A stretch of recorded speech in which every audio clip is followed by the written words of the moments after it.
Last time on Dice Funk.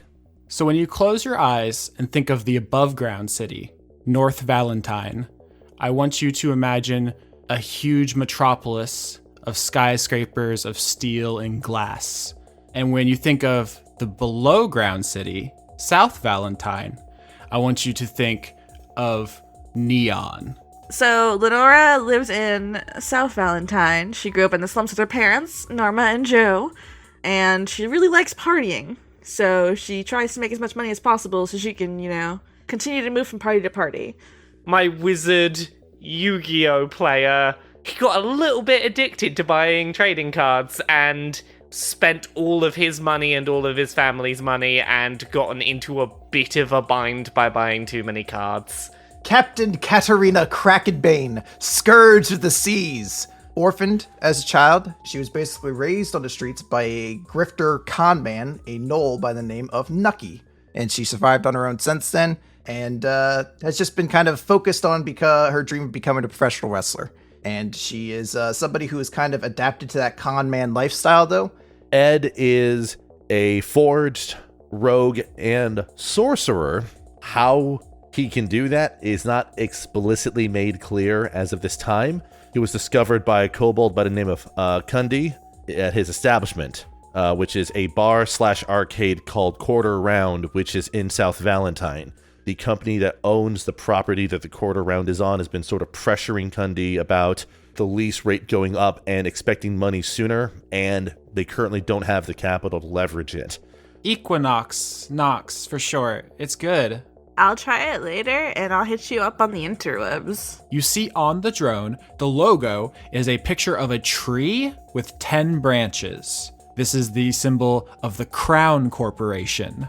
And without looking at the deck, draws out a card, flips it round at Droney Maloney, and casts invisibility.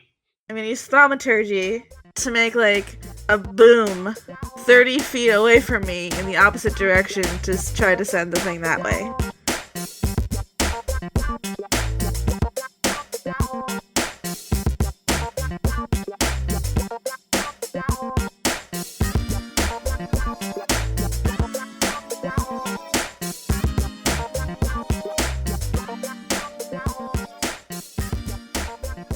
All right, so it's episode 2. So the annoying thing we have to do at the beginning of every new season is help new listeners acclimatize to our voices. So we're going to do a little intro. This will probably go on for a couple episodes before we reach a point where either you've got it or you have to start the whole season over. It's a bad ending. Go back to chapter 1. That's right. You got to put your finger in the choose your own adventure novel so you don't go too far. I lost the plot of that metaphor. I'm Austin Yorsky, dungeon master, narrator, non-player character voices, and also rules guy. You're going to hear most of me, so you'll get used to this. Also, other people. Lauren, you want to go next? Lauren Morgan. I play Lenora Desmond, cat DJ. I'm Laura Dale. I play Frank Westerly, who uses magical Yu-Gi-Oh cards to do wizard stuff. I'm Michael Skitchiano, or Skitch, and I'm playing as Rene Eddi, or Ed, the forged rogue sorcerer. And I'm Chris, who had to follow up somebody who has a voice processor, and I'm playing the professional wrestler Catarina Brooks, Esquire. She's an Esquire now? Well, I just wanted to add stuff at the end, so yeah, sure. Mm-hmm. Who's going to say no, right? No one. It's not as though Esquire is a legal title that has legal precedence. I only learned, this year that Esquire meant lawyer. I thought it was, a fancy, landowning title or something. The aristocracy or something. I don't know. Esquire kind of sounds like equine. They're very close, yeah. See? He knows. And squires do stuff with horses, don't they? Yeah, they, exactly. Put the horse stuff on them. Flawless logic. Esquiretrian, it's the act of horse-based lawyer antics. Standard Olympic event there, right? Spoiler for season 12. Yes. They all lawyer horse season. What does that even mean? Who knows? It's the unnecessary sequel to Sonic Horses, which, if you don't get that, just go on Twitter. You'll find it. It's a crossover between Barbie's Horse Adventure and Phoenix Wright. Yep, that sounds about accurate. That actually sounds kind of dope. I thought it was gonna be all the horses were lawyers. Oh, no, that's good too. I was thinking they were doing law from horseback, but if they're just up there with their hooves, like slamming them like gables. What if it's like a TOEFL boyfriend, but with lawyer horses? All right, so we had a good run in season 4. We have a better idea now, so we're going to do that. I'm Oates McMain. Nay! Call your first witness. Your first witness. It's very good. Also, I want to shout out all the great art I saw after the first episode. It's so overwhelming, all the support we get on this show, but I just want to say thank you to Cosmignon, who just kills it every single season. Amazing. C Questions on Tumblr, also in the forums. Okie Dokai with the Legos. That's just a tradition at this point. Just phenomenal work. Edmund MK in the forums also did the holodeck card of the warm snuggly blanket, which if you haven't seen, I'm gonna try to put it everywhere on social media, please. That warm snuggly blanket card is the best, and I love it. And It's so good. There is a weight on my shoulders now, because any stupid nonsense I come up with this season is going to end up being a trading card, and that feels like too much responsibility for me. That sounds like a good card, actually. Too much responsibility. Oh, God. All right, so it's time for the episode. I'm going to start it now. Where we last left this adventure, you guys were in the subway tunnels between North and South Valentine. You had run across a drone that was unlike all the other ones you were familiar with. Normal drones are just kind of the flying metal guys with the little camera eyes that peep stuff and call the police if they see crime. This one was bright yellow, had a smiley face, and when you failed to guess its password, it drew a gun on you inside of its mouth. Luckily, Lenora was able to use a distraction to send it away from the group, and now we rejoin right there with a choice. Are you guys going to confront Droney Maloney, or are you going to leave? Because you have an opportunity right now to get away from this. Peace. Hey, No Eye Z Machine? I got a question for you. Those things over there, like the drone, does that have like some kind of like, is there like a modem in it we can like rip out so it doesn't tell everybody? I'm sorry, I sort of spaced out for a moment when you pronounced my name that way. No Eye Z? It's noise. What? There's an S in noise. It's called stylization. Anyway, the point is, I don't know specifically if that thing has a communication. Obviously, it probably has a communication with whatever security detail might be associated with the location. In terms of any broader network, not sure. It depends on whether there's eyes on it or not, and whether it has any sort of automatic triggers. I don't know whether or not it's like that because I can't. I'm not psychic. I don't communicate wirelessly with other machines. So I wanted to rip its modem out. Has modem, doesn't it? Chris, look me in the eyes. Do you know what a modem is? Play into the idea of what would somebody who's like not experienced with computers think like the way to disrupt that kind of like connection would be, and it's just like modem. That's the thing that puts you on the interwebs, right? It can't talk to itself or whatever. I just like the idea of Catarina in like an Apple store, be like, look at all these modems.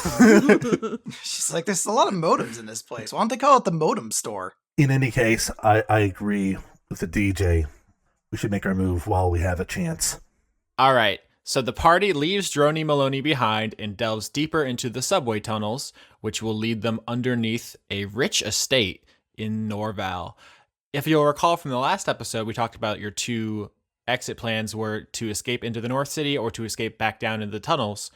Now escaping back into the tunnels involves a drone with a gun mouth. So keep that in mind. That is an additional complication which has arisen. Oh, shit. Yeah. It is, as far as you know, still hunting you down there. This is a good point to talk about combat, because we are playing Dungeons & Dragons 5th edition, but... I'm just going to make up the rules when he's not looking. All right, so we're using the guns on page 268 of the Dungeon Master's Guide, which is actually pretty easy to implement. So we aren't doing much home rules there, but I am doing some on the enemy's side, which is a long-winded way of saying, in order to streamline things for the podcast, most fights are going to be against people who have less health than you might expect, but do more damage to make things more lethal. Long story short, if someone comes at you with a gun, it's very tempting to think, well, guns do X amount of damage and I have Y amount of health, so I can take this many shots and try to approach it like logically, like a video game. But the way we do this show, dear listener, is if someone comes at you with a gun, you react the way you would in real life if someone came at you with a gun, which is assuming that it could kill you on the spot. So Droney Maloney is a fun comic character, but he is a legitimate threat because his mouth is a gun. So I just want to put that out there for anyone who's curious about the math stuff going on. So it's not just a loud, fancy bow and arrow, then? Yeah. Now I'm trying to think of a really cool, like, machine bow and arrow gun. Is that just a crossbow? Well, to be fair, yeah, those weapons are actually kind of useful even in a modern campaign because they're silent. Yeah, but like a belt-fed crossbow. And they don't have rifling marks that they leave behind. So, Anyway, we could get back to possibly not dying. Back to the crime. All right, so you guys did a million crits last session. So you snuck by a lot of potential dangers down here. You actually go on just in kind of awkward, dark silence for a while. You pass from the parts of the subway tunnel that are cement and have like guardrails and stuff that clearly is intended to be used. And then you pass that into the abandoned part, just dirt tunnels, centuries old from the lizard folk who used to come down here when it got too cold to be on the surface. And as you're moving through this part, you guys start to see the actual tunnels you're interested in, the ones that go up to the surface. Now, these are crude. If you just picture like a lizard, like a man-sized lizard, just used his hand claws to dig into the walls and up through the roof and up into the surface. That's what you're dealing with. Mm-hmm. Just like real crude, homemade holes. You guys have a pretty good idea because you guys did checks for Google Maps and you did investigating the maps and stuff. The question is who's gonna go first up these holes?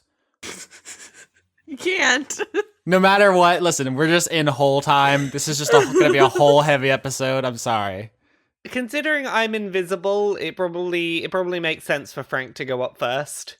It does. It makes a lot of sense. Do you want to make an athletics check to sidle inside the hole and just kind of like a mole person? Like a chubby 40-year-old Yu-Gi-Oh mole?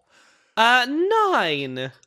That's a failure. You get your paunch stuck inside the mole hole. My paunch is stuck inside the mole hole, huh? Ooh. This is some Winnie the Pooh shit, my friends. Oh, bother. Oh, bother. What do I roll to dig him out with my claws? If you're going to go up through the hole behind Frank and try to like dig around his butt to free him, it sounds like you want to make athletics as well. My butt's stuck. Come get me out. Can I offer a possible alternative? Yes, please. Could I create one of my water whips and try to like use that to help pull him out and also like put water in between his flesh and the rock so it's easier to like slip out? Yeah, that sounds like a really clever, good D&D solution to this. It's better than clawing his butt. Can I just say, like, I love the visual image of this because Frank is invisible at this moment. So, like, Frank's probably had to muffled shout down, like, I know you can't see, but trust me, I'm stuck up here. Yeah, you go into you're the first one. You go into like the hole in the wall, and there's just like a winding path up to the surface, like like ants do. You guys played Sim Ant, I'm sure. And you start crawling through there, but you get your tummy stuck like Winnie the Pooh, and then everyone else is waiting down in the hole, and you just hear like a muffled like, "Help!" I have to be like the kid that's stuck halfway down the slide and shouts back up, "Don't come and slide down yet." All right, so Catarina, describe what you do to extricate Frank from this dire hole situation. So Catarina will create these tendrils of water, which she normally uses in wrestling, to play her whole sea captain who fought a Kraken gimmick. And since she only knows that Frank is up in the hole and stuck, but she can't see him, she'll essentially have to be like probing around with these tentacles until she can eventually find where the body is and then like wrap around from there. Be careful not to get my cards wet. To recap, you probe the hole with your tentacles. Yeah. Oh. It couldn't look. There wasn't a way around this. There was many ways. We made a lot of choices to get here, and that's on us. Oh, I just meant the verbiage. There was very little way around it. All right, why don't you make a strength check? Okay. to try to yank Frank back down the hole. Crit fail. Ah! So, So we're trapped, right? boosh. Okay, so this is amazing. So Frank gets his Winnie the Pooh butt up in this hole. Katarina puts some water tendrils up behind him, grabs him, and yanks down, and the tunnel collapses on top of Frank. Do I get out as it collapses, or am I trapped in a collapsed hole? You are stuck in there. This is bad. Like, you're gonna suffocate if you don't figure this out. All right. Well, I guess let's try to get in there and try to move some rocks around to free out the cave in at least. Let me be clear. There are other holes. Remember, this was a huge spider web network of different lizard folk tunnels all throughout this place. So there are other adjacent ones, right? So maybe you want to go up in one of those and then go sideways to free Frank if this one's collapsed on him. All right, I'll climb that way. All right, athletics check. 3! Nope, you get 2 feet up and you slide back down. The highest strength bonus anyone in this party has is a +1. We are a bunch of weaklings here. Oh boy. Well, I have proficiency, so I can try to at least go up there. Statistically, it's the best option, I suppose. Katarina will try going up one of these side holes. 17 to athletics. Oh, thank God. Much better. So, Lenora, you come tumbling out of the hole and you just land on your back and you're like, I don't know, guys, I tried. And Katarina runs by you, gets up in the adjacent hole and up next to Frank. Flavor-wise, can I say I tagged Lenora as I went by? Yes! Awesome. All right, so now you're in an adjacent hole. So many holes. There's a lot of holes. Please get past this part so we can stop saying the word hole.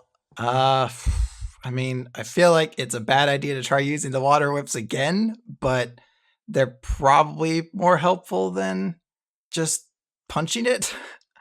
I say it's dirt, so advantage to turn this into a kind of a slurry and slide out of there. Okay, yeah, well, let me try that then. Strength could work, or dexterity as well. I'll do dexterity. Yeah, because I think you're trying to dig through the dirt using the water whips to kind of push through the dirt in the mud and grab onto him. Wow. Oh. Yeah, you did advantage, one of which was a botch and one of which is 13. God, I'm trying to think, would I have killed Frank in episode 2? Would that be too harsh if 3 botches? We used all of our botches, making sure our mozzarella sticks and sneaking skills were really good. We didn't figure there'd be climbing at any point. Here's the thing, you'd be well within your rights, but also I would be so gutted to already lose my beautiful, trash card gaming baby. It would be incredibly sad, but this is a good time to establish that death is on the table. I don't want to kill these characters, but if the fiction demands it, it is possible. So let's all keep that in mind. If Frank gets shot in the head, he might not survive. Okay, I'll keep that in mind. Very, very unlikely to survive a headshot. But for now, Katarina, you drag Frank into your slimy, muddy hole, and you guys slide out of there. You do lose all the cheese sticks you had in your pocket, though. You owe me dinner, by the way. Yeah, I know you were saving those for later. Yeah, sure. Dinner is fine, just no mention in me getting stuck in a hole. To anyone, ever, even me. I'd like to pretend this situation didn't happen as well, so deal. Agreed. For no apparent reason, I will get you dinner later. All right, so Frank's all muddy, and you guys have ruined the ideal hole, but there are substandard holes, some lightly used holes you guys can use besides those ones to get up into the same area. Did anyone bring, a rope of any kind or something? Ed is going to open up his jacket, reach inside, and pull out basically a decent measure of rope. He is then going to kind of extend his hand up towards Katarina, who's obviously too far away for him to reach, and then the rope just continues to float on up to Katarina's hand from where he's standing. Nice. You got stretchy hands. They're pretty decent. Ed basically used mage hand in order to float the rope up to Katarina. Navigate up one of the other holes that, I guess the hole that seems the best alternative now that we've ruined hole A. Yeah, athletics, please. The crit is amazing, but I do just want to go back to, you did describe that hole as hole A, and now I'm thinking, a-hole. If it helps, I was about to describe this new hole as Hotel Hole de Catarina because I owned it now. But yeah, all these very awkward puns make it, or double entendres make that. The secondary hole is not the B hole. All right, so everyone's way past this. We've moved on to the next mission. That one went great. No one ever talked about this one again. I'm embarrassed. You put us in this situation here. You did this. I'm sorry. So, Catarina, your botch nearly kills Frank, but then you crit to save everyone as you take Eddie's rope and you get up in that bee hole and you go as fast and as powerfully as you can to the top of this old tunnel. It goes for a while. Like, it's a pretty long distance from the subway to the surface. You guys went up, obviously. I didn't really talk about this, but like the subway tunnels were on an upward incline this whole time, so it's not like you're going from the bottom to the top. But you get up to the top, and there is, to you, it's a ceiling. Obviously, it's the floor to the surface world. There is some ground above you that you're going to have to punch through to get up there. At this point, I'm assuming everyone else is going to be kind of brought up with Cat, right? So you get to the top of the tunnel, you brace yourself against the walls, you hold onto the rope with all your might, and everyone else could climb up if you want. Yes, I'm climbing. So now you guys are all at the top of this lizard folk tunnel, and you're just a couple feet from freedom. Above you is what is the ground to everyone else. All right, I think this part might be helpful. And then Eddie reaches into the other side of his jacket and pulls out two items, one being a crowbar and the other one being a hammer, offers it up to Catarina. It's like, this might be a little bit more efficient than punching the floor up there. Yeah, okay, I'll just do it all. Yeah, sure. She'll take the the crowbar and hammer and I guess try to chisel her way through up to the surface. It just occurred to me that Frank is invisible and covered in mud, so he basically looks like Clayface right now, and the mental image is exquisite. Hi everyone, I'm Clayface. Oh, I'm Clayface. Look at me made of clay. All right, so why don't you actually just make a group roll to dig through to the surface? Catarina has advantage because she has tools. 20. 2. Oh, are you okay, Lenora? 18. She hurt her paw. I natural crit. All right, another crit. This season feels like it's going to be all crits and botches. Ed rolled a natural crit, but he got a result of a 17 because he has a 5 strength. Aw. I do like this image, though. So, Lenora, you reach up one paw, you bat at the ceiling, like, lightly, and then you just say, nah, actually, I'm just going to go over here. Take a nap. Yeah. You just get your claw a little dusty, and you're like, never mind, I'm going to go lay down. And everyone else digs through. There's like 7-8 feet of dirt above you because this, as you find, is someone's front lawn that you're digging through. So with the crit, Eddie, you get just a head full of steam and you start ripping down clods of dirt and you get yourself up into the new hole you've made. This is the freshest hole we've explored this session. And you can peek your head up out and you see it's actually more of a field than a lawn, but you are on the estate. You were hoping maybe if you had the best hole that collapsed, you could have came up right in this inside of this house maybe, but you're on the lawn, and this lawn is enormous. All 4 of you live in like cramped, shitty, dirty apartments, and your buildings have like graffiti and bullet holes on them and stuff. Like all of your buildings combined wouldn't make up this one lawn.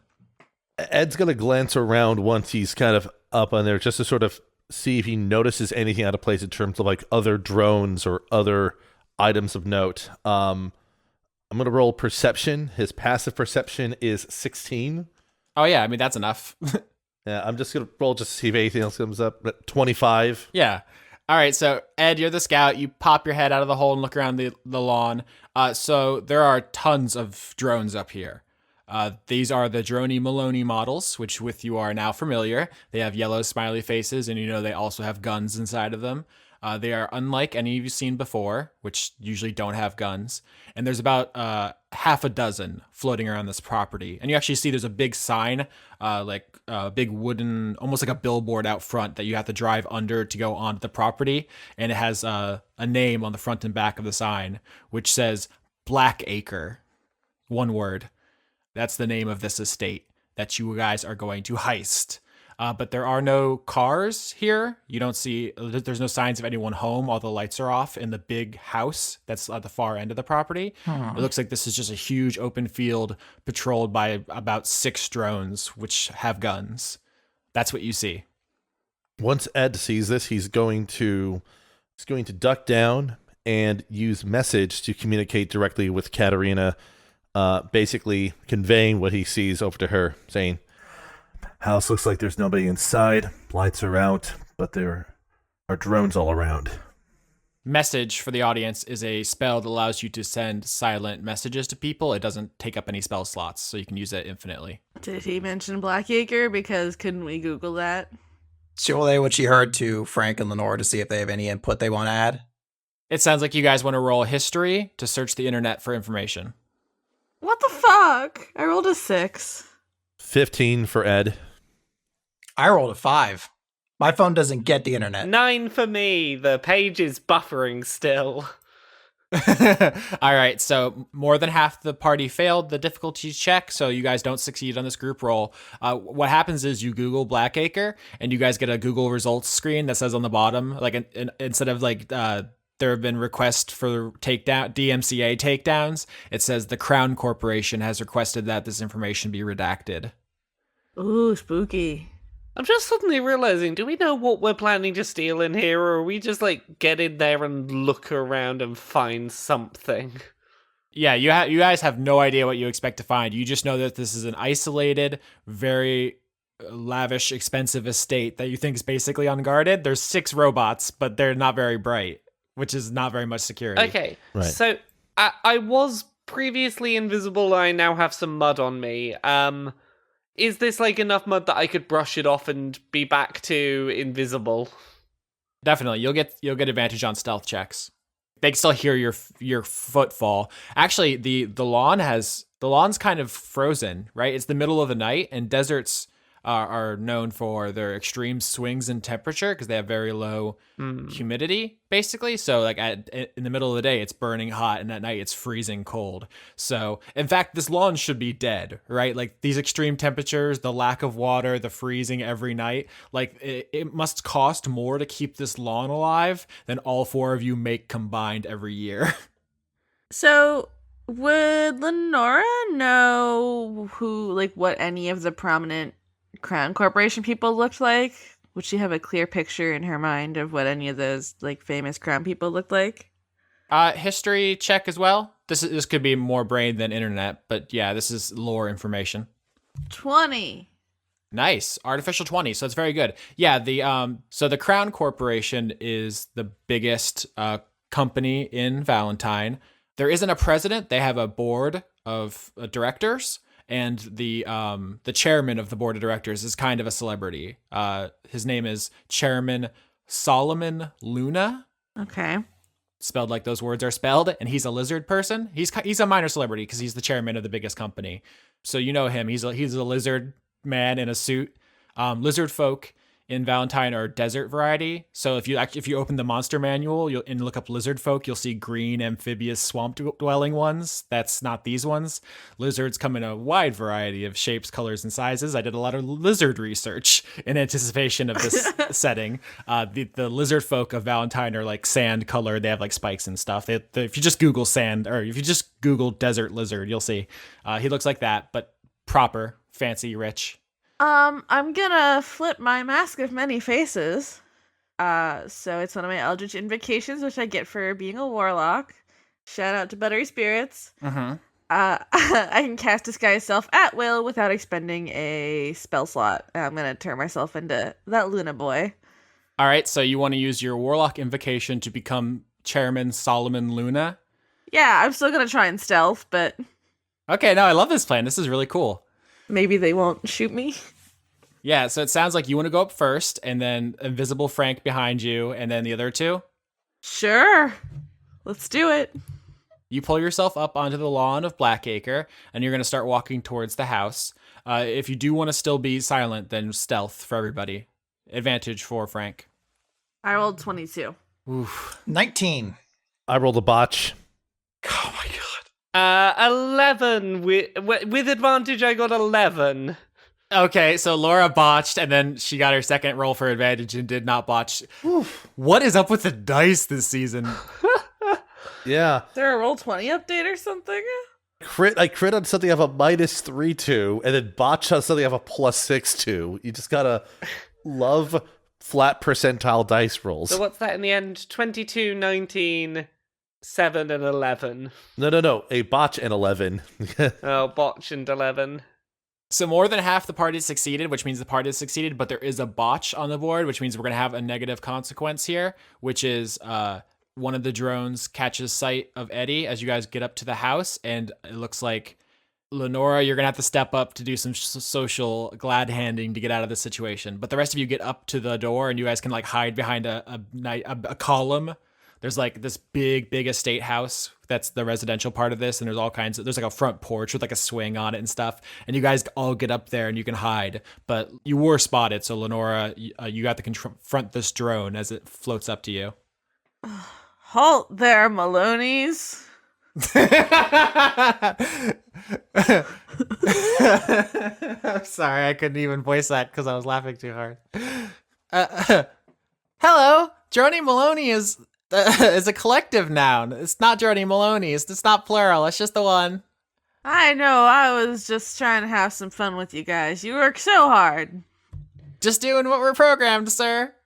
Oh, I'm so thankful for your service. This guy is with me. We're good here, Droney Maloney. Is something wrong with your voice, sir? I have a cold. Deception. Fuck. Oh, thank God I have plus. I swear to God, if I get a botch, I'm gonna throw myself off a cliff. 19. Oh, finally, a good roll. So Lenora, you've mostly sat this episode out, but you successfully convinced Droney Maloney that you are the boss. And Droney Maloney says, "All right, have a nice day, sir," and floats off. I salute the Maloney. I salute the Maloney as well. All right, so you guys are all on the porch of this estate. I want to take a look at the door and see if it looks like it has any kind of security system or something like that set up to it. Yeah, you check the door real quick. It's locked, but it doesn't seem like it's like a security lock. It's just like a door lock. What do I roll to pick a lock? If you have proficiency with thieves' tools, you add your proficiency. Do you have proficiency with thieves' tools? I took them. Okay. I mean, Did you want to do it? I'm the rogue of the party. And No, I like this. Use this role play. So Lenora walks up to the door. She pops her thieves' tools out of her glove, and Eddi looks sad. And he's like, I want to do it.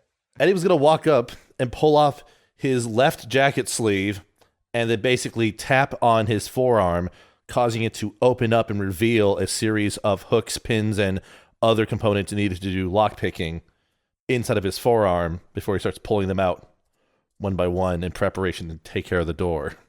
Lenora's gonna pout and be like, mine was cool too. All right, if it's just with proficiency, then that's another botch.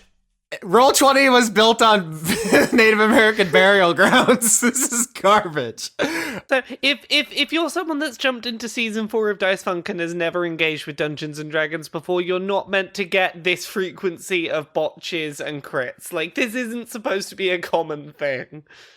Rene, you use your thieves' tools on the lock and they get stuck and you have to like jiggle the handle. You're like, what the?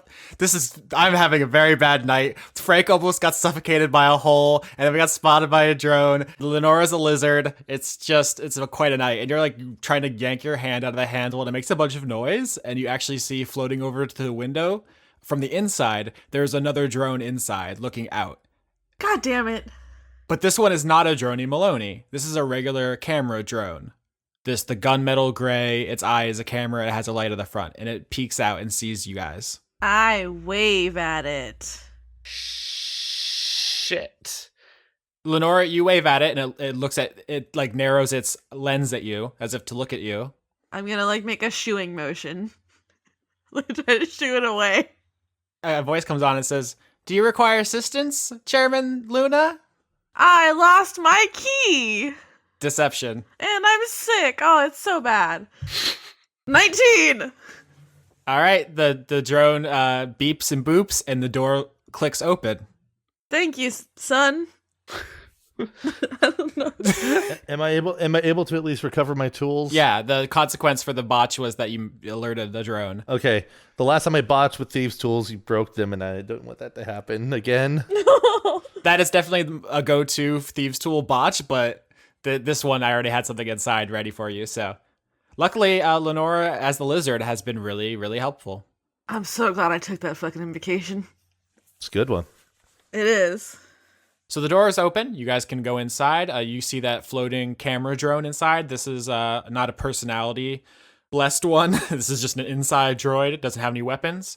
Do we know how many of our party members who are not in disguise were caught on camera by that drone? You assume all of you, but you also don't have any reason to believe it's broadcasting outside. It's not a police drone in public. It's a domestic drone. It's for the security of this place in particular. So what I'm thinking is if we can, on our way out, destroy this individual unit, should that hopefully prevent our faces from being seen after the crime? I could ask it to erase the footage as the chairman, but then what if it asks for a password? The drone does say to you, though, Lenora, in your lizard person disguise, it says, "Hello, Chairman. Hello? Do you need Skell? He's in his office." No, I don't need Skell today. That's Skell, S-K-E-L. The drone says, "All right. Do you require anything else?" No, thank you. I will let you know if I do need anything, though. "All right. Have a wonderful day, Chairman." You too, drone. The drone floats away into the house, which you guys all now can see. You can basically explore at your leisure. There's no one here as far as you can tell. Do you guys want to roll investigations, maybe to get a more detailed explanation before I launch into it? 19. Every roll. 6! I hold my breath. Oh, 15. 21. Nice. 15, 19, and 21 are definitely some passing rolls. You guys crushed it. So you get all the information there is here, which is this is a large, almost mansion. It's a little bit more conservative than that.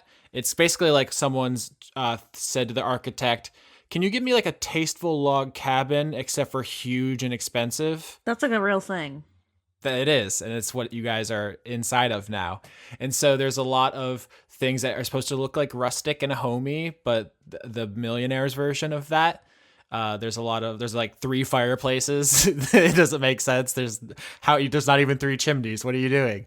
There's a lot of that stuff. You notice there aren't any like knickknacks, or there's no like family portraits in here. Whoever lives here doesn't seem like someone who is very sentimental. You also poke around like the kitchen, which is very nice, like all perfect countertops with a huge steel fridge and everything. You look inside, there's like ketchup and like a lemon juice or something in there. There's like no food. It's like whoever lives here, if they eat at all, they don't cook for themselves. At least there isn't a Zima in there. That would be just tragic. Also, everything is like spotless. There's like no dust at all in here. And actually, as you guys are exploring, you hear like a whirring noise, and you see the drone has like a bottom attachment opened up, and it's vacuuming. Oh, I'm so proud of them. The most important thing you find in here, this abandoned estate house, is there is a huge steel door, which leads down into the basement, which has a bunch of like spinning bank vault locks on it and a number pad. It's like the huge heavy duty security door. And there's also, you find some paperwork in like a lounge, like the drawing room. There's like a little personal library and a big mahogany desk, and you just kind of look through it real quick to see if there's any valuables, and you find a bunch of poetry as well. Can I take it? You want to take the poetry? How bad is it? Is it good poetry or is it bad poetry? Do you want to read one of them? Yes. All right, so you read the first poem, and it goes like this. Nothing bleeds alone.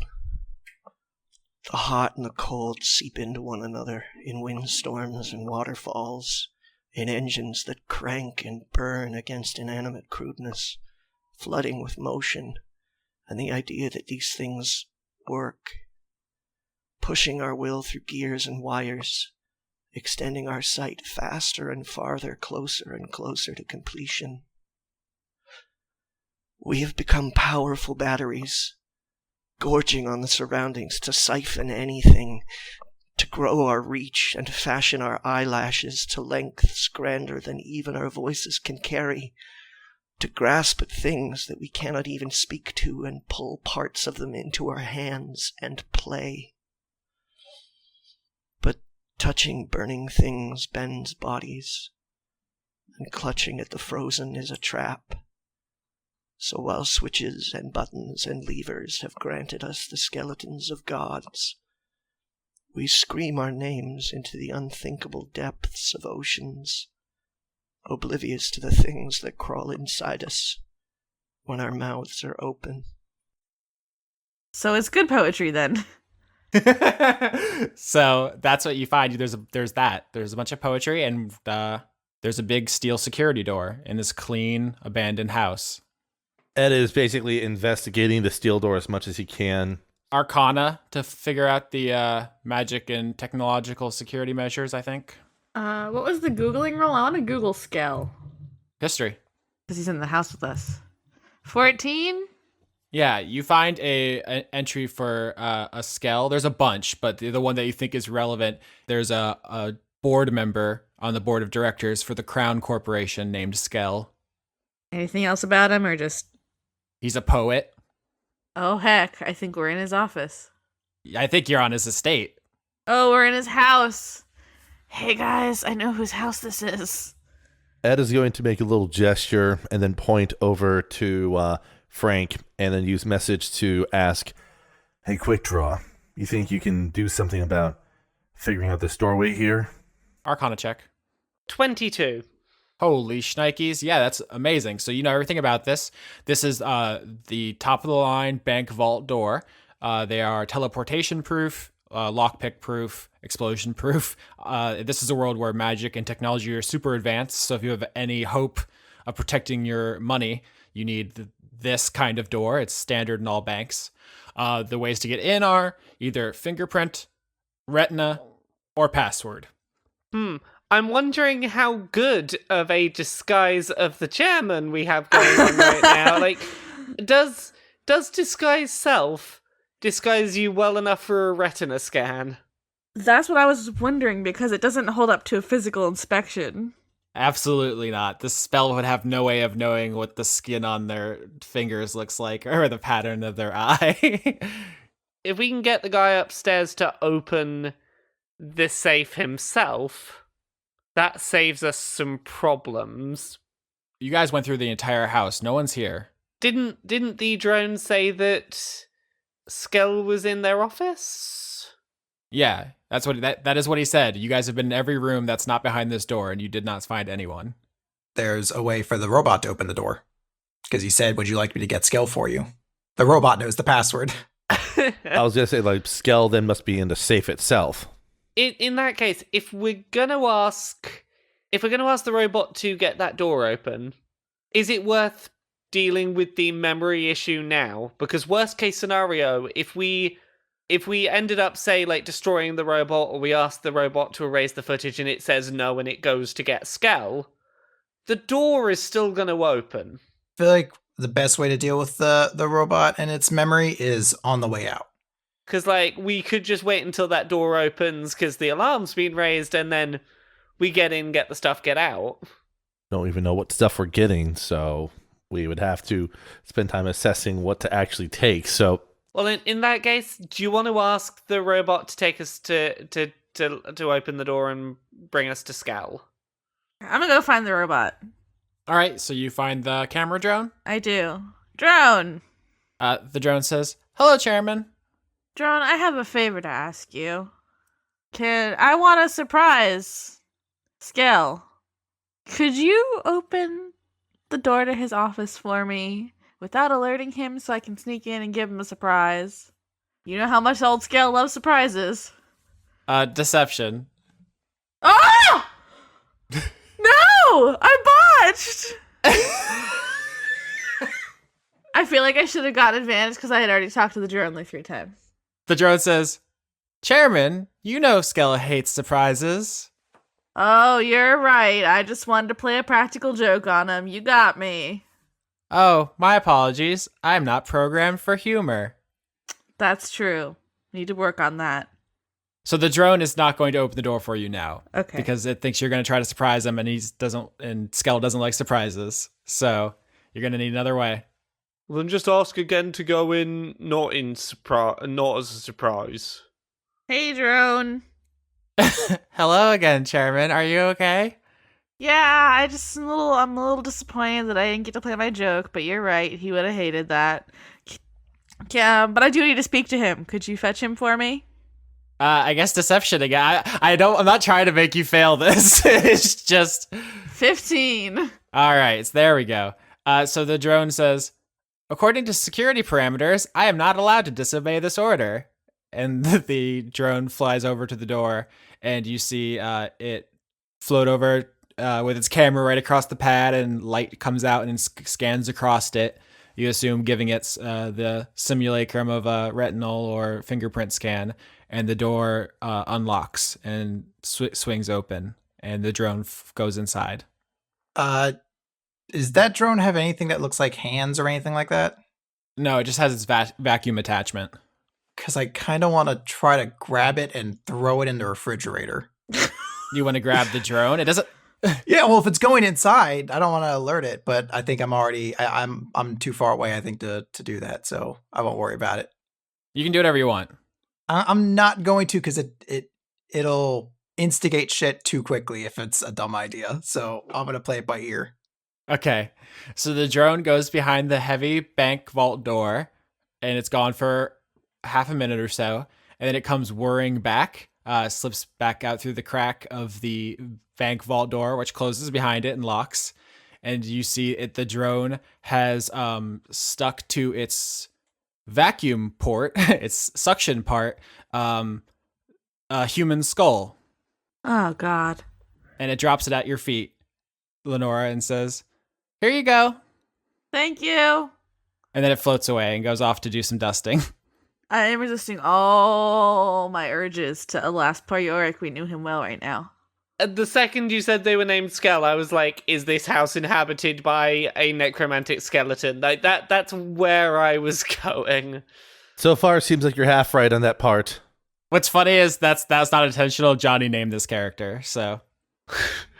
So Lenora, you have Skell's skull ? In your inventory. Well, okay.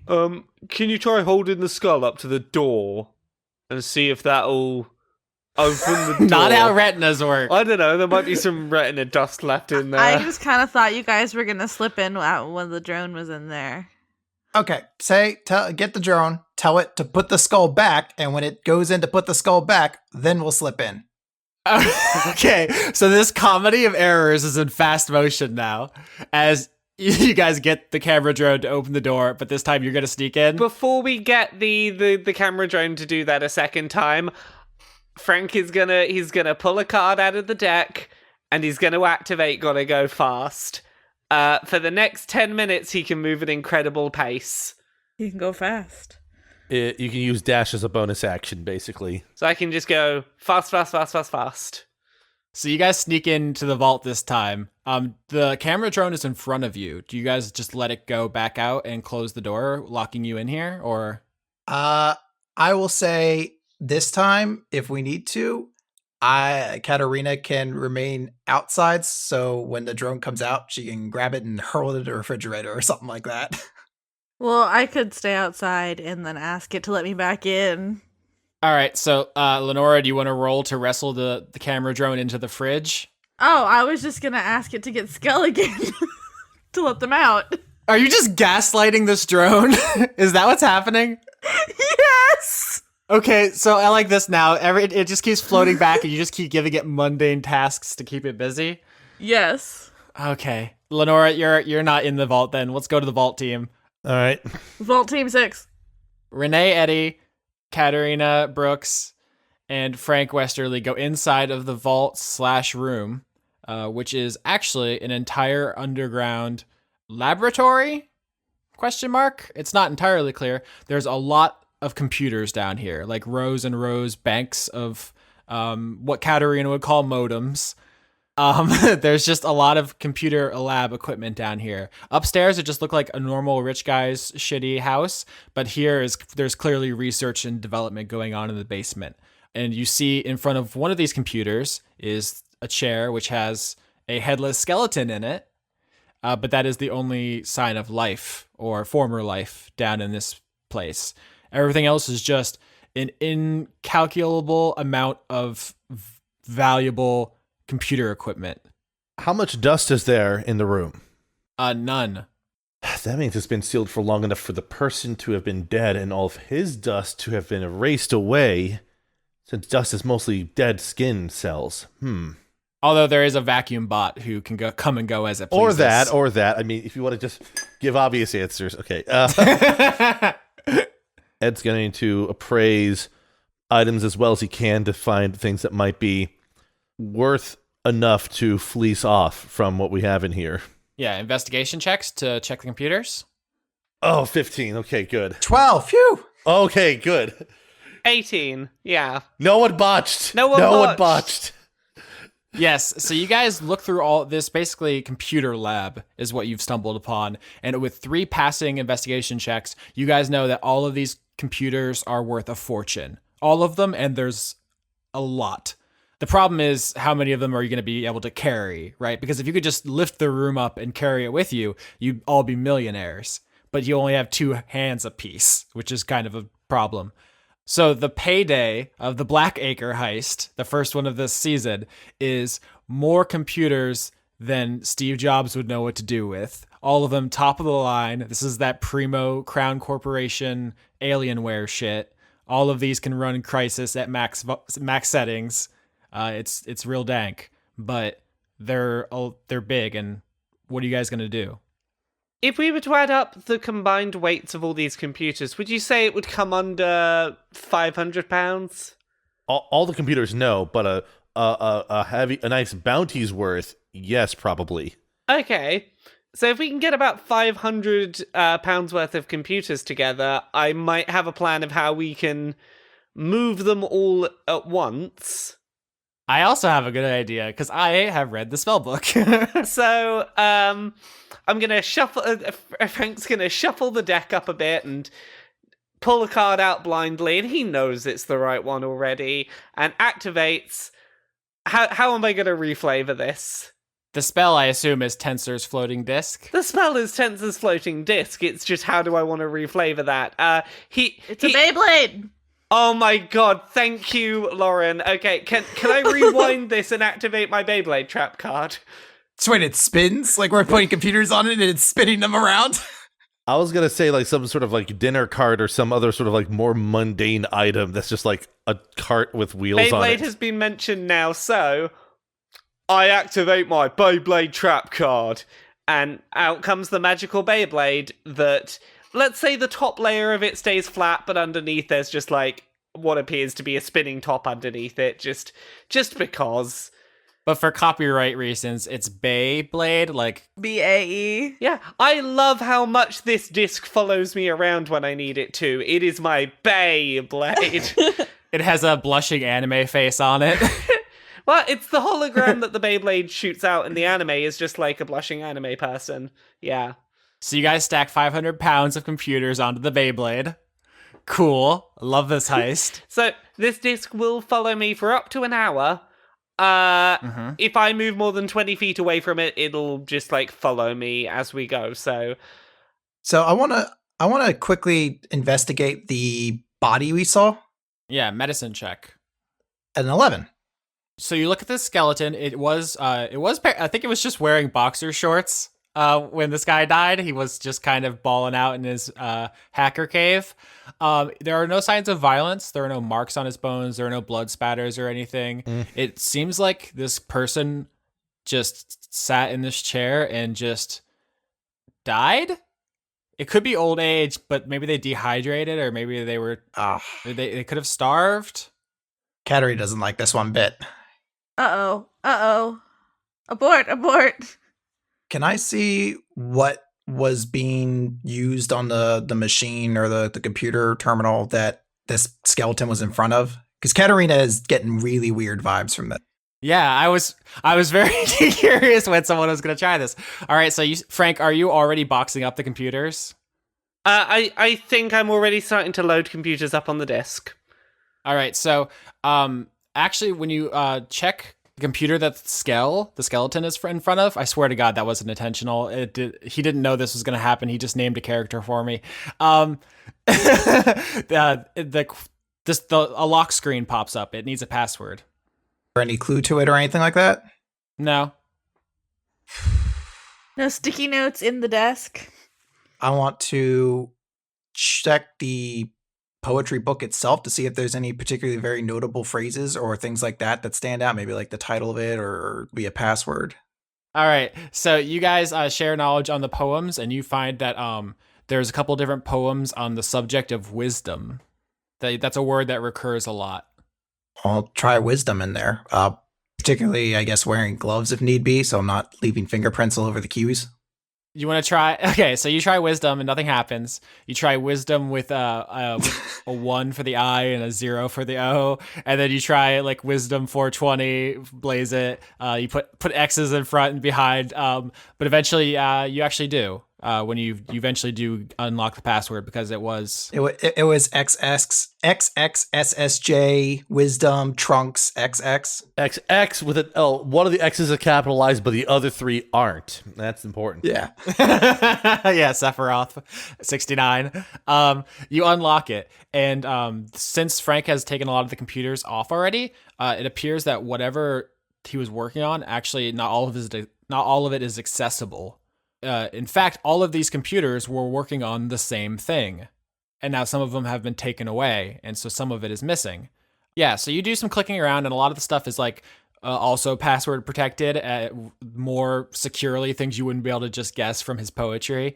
And you definitely find a bunch of indecipherable technical jargon notes, and in addition, you find some audio log entries, because this is BioShock now. And so you start playing audio logs.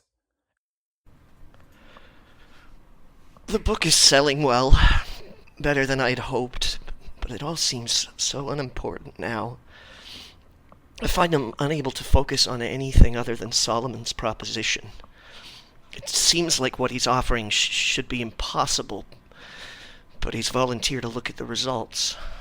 I don't know if that means they've gone ahead and done this with some of his other clients, or if they're just moving past the test stages and I get a look at the guinea pigs, but it's tough not to be intrigued by it. What this could mean is staggering. No more disease, no more wasted hours, an end to starvation. The things that I could accomplish with those kinds of resources at my fingertips. He assures me that the risks are minimal, but has also made it clear that it's a one-way trip. This isn't a decision I should be making lightly, but I almost feel like I'm halfway there already. I feel as if this was meant for me to do. I'll have to draft some more detailed questions for him, because it certainly doesn't feel like it's as simple as he made it out to be. After asking him more about it, I should have the wherewithal to make an educated choice. I'll have to cancel the book tour. This seems too important to put off.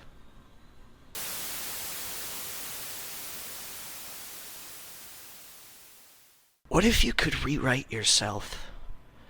What if you could suddenly decide that you needed to care more about hunger or poverty? What if you knew that figuring these things out are complicated and difficult, and they don't get solved overnight, but you knew that you could be a better part of the solution? We've all played at what we would change if we had the chance, but what if you actually could change yourself? I could be more charitable. I could be more empathetic. Imagine if you could decide to be more fascinated with engineering, and every waking moment you had would be lovingly dedicated to designing a better, cleaner engine. Could I rewrite my passions? Should I rewrite my passions? If I love new things with greater intensity, what becomes of my work now? Maybe I could always come back. Maybe I could never be done. maybe I could have all the time in the world.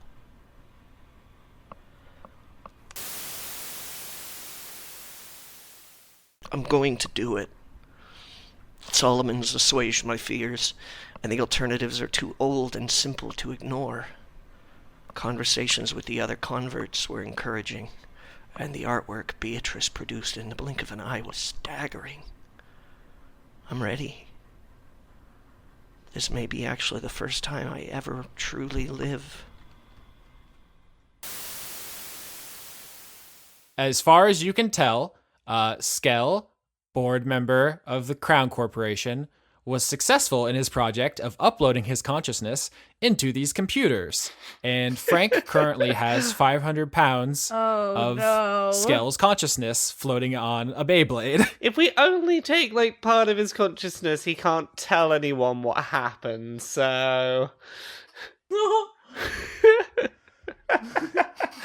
That is true. Ghastly, but true. Ed is going to be very kind of uneasy once this realization is made, and he'll actually just pipe up and say, I was pretty stoked about this gear, but now I don't feel so hot about taking it as is, at least. Also of note, because you guys aren't listening to the audio live, there's 2 names mentioned in the audio tape. One is Solomon Luna, the chairman of the board. Of course. And also someone else named Beatrice is mentioned here as she's part of it. Is there going to be a Dante's Inferno reference is all I'm saying. Last season was a literature season.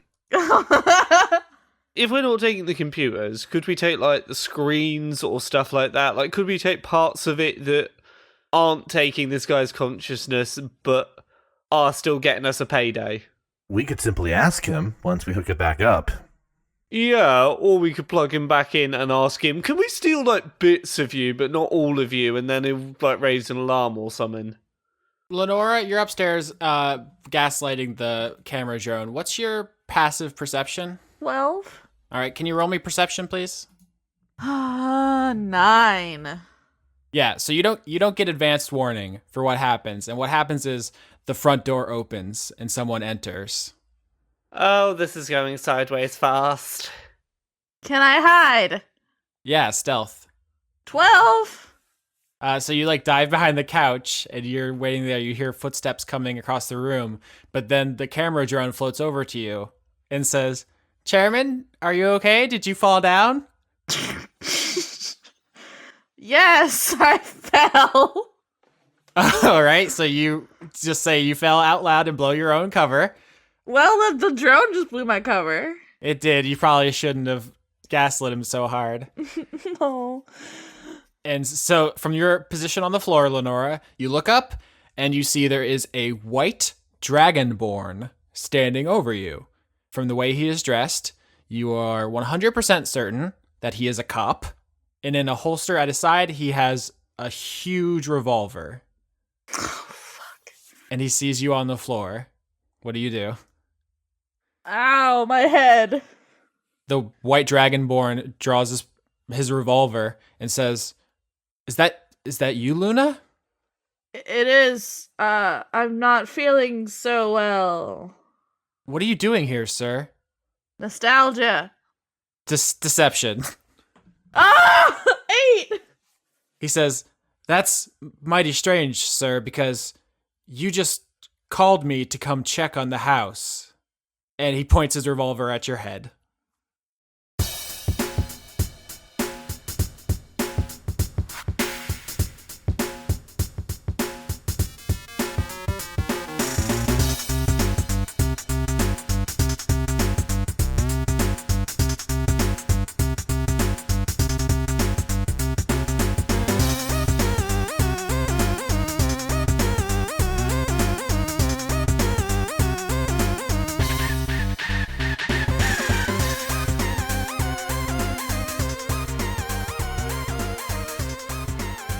Alright, so we're going to do the credits for December 2017 for Season 4 of Dice Funk. I'm just going to do the music credits real quick. We did New Jack Mantle, an arrangement of the Mantle from Nights into Dreams. We did Music of Funk, an arrangement of Stage 1 Gotham City from Batman for the NES. And Linear Groove, an arrangement of A-Type and B-Type from Tetris. Those are the songs I used. I bet they're cool. What else did we do during this part? I guess we talk about where people can support the show at. I'm at patreon.com/AustinYorski. Chris is at patreon.com/weeklymanga-recap. Laura is at kotaku.co.uk. Where are you? I'm Vargalicious on Twitter. So you're just telling people to bother you on Twitter? Yeah. Okay. Hit me up, folks. And Sketch is at sketch.bandcamp.com. That's where music happens. I feel like we don't ever talk about the fact that he did like the Nostalgia Critic theme, which is like a pretty big deal on the internet, and it's just never come up in 120 episodes. No, Sketch is like the fanciest boy. He's basically highfalutin. Like on the scale of fanciness, Sketch is probably at the top, and I'm at the bottom. Yeah, but that's where all the raccoons and stuff are, so. Yes, and I roll around in the garbage with them. Trash Palace. Yes. My house. So we're also on a bunch of other stuff. iTunes, Podbean, Google Play, YouTube. There's so many places you can listen to the show, and all of them you should comment and like and subscribe and rate. And are we on MySpace? I feel like we need to get on MySpace. It's gonna make a big comeback. Is that still a thing? It has to be. Oh God! Oh, embarrassing MySpace. My gaze. I don't know. Your gaze? No, MySpace was embarrassing. I'm pretty sure I still have like an anime role play one I had in fucking middle school somewhere. That explains a lot. Am I ashamed? Yes. Is that everything? I start crediting now? You want to start crediting now? We have a list of names here. Everybody who helped the show exist in December, and I'm gonna start reading, and then you can read, or you want to start, and we can trade. Sure. Let's get a back and forth going. All right, so I'm just gonna start now. First of all, thank you, Kerstine Haslinger. For a mom. So, wait, are you commenting, or are you gonna read the second one? Joseph Tombrello. Hi. Jade. Hi, Jade. Brent. Hi, Brent. This is untenable. I can't comment on every name. Okay, I need to stop. Okay. The Cult of Gorfanax. Paul Mullen. Dr. Goatman. I'd let him be my doctor. I trust goats. Not qualified. Irving T. Royale. Andrew Grothin. Levi the Young. Kevin Dobbins. Anthony Sever. Morgan Rapp. Einar Johansson. Carter Rayner. Major Tim. Matthew Hare. Jorgen Weinwick Ford. Josie Gaze. Razumi Yazura. Albert West. Jason. Ken Fursel. Eleanor Nanante Seas. Perriton? I don't know. I'm sorry. Scott Cummings. Starlight Glimmer did nothing wrong. Jewman Jack. Gwillem Evans. Melly Tish. George Soros. That's gonna get you every month, isn't it? It is. Arjun de Koning. Grimlock. John Potts. Dawson Parr. Noah Sudret. Zephosaurus. Elderly Goose. Salad Child. Seraph Stone. Thorsten Gross. Devin Smith. Caster UK. Aki Savalainen. The Paladin's Wife. Florian H. Amanda Linetti. Junk 2.0. The Hat Cells. Dominic Bowden. Melissa Nielsen. Dawn. Eugene T. I like that. TEA. Good job, Eugene. Connor Reynolds. Pruitt Holcomb. Artemis BJJ, Brazilian Jiu-Jitsu in Bristol. Francois V. I don't know what happened to me. Shanus. Dennis Pancake Detlipson. Miko from Finland. Dennis Bengtson. Josh Mosier. Indigo Vandane. Allison Ansell. Sydney Marsing. Just a Jester. Savarden Akrasimova. I'm bad at things. I'm sorry, everyone whose names I ruined. Brady Warner. Kitty Foe. James Neely. Marissa Donaldson. Melanie Joe. Lana Seawolf. Lana. I'm sorry. Toby Gleason Stack. Matthew Weber. Sarah Hanley. Melissa Booker. Cameron Abbas. Dylan. Anna Stuhlfarer. Sean, the host of Funk Dunk Plays. Harrison Andrew. Kevin Zidlow. Christopher Charlo. Jorrit. Eager Arnston. Cody Jackson. August Rue. Whew. I'm sorry, everybody. By the time we're done with the show, I'm going to have roughly 100,000 different takes of you apologizing. I'm going to be able to fill a library with only MP3s of you saying you're sorry. That sounds really on brand for me. It is relatable. It was somebody was like, what is Lauren about? You just hand them the 100 hours of apologizing? Being tired, being sleepy, apologizing, and also pretending to be a gay cat. I only have to pretend with the cat part. Wait, which parts pretend? The cat parts? The cat part. Yeah, because I'm not a real cat, but I am real gay.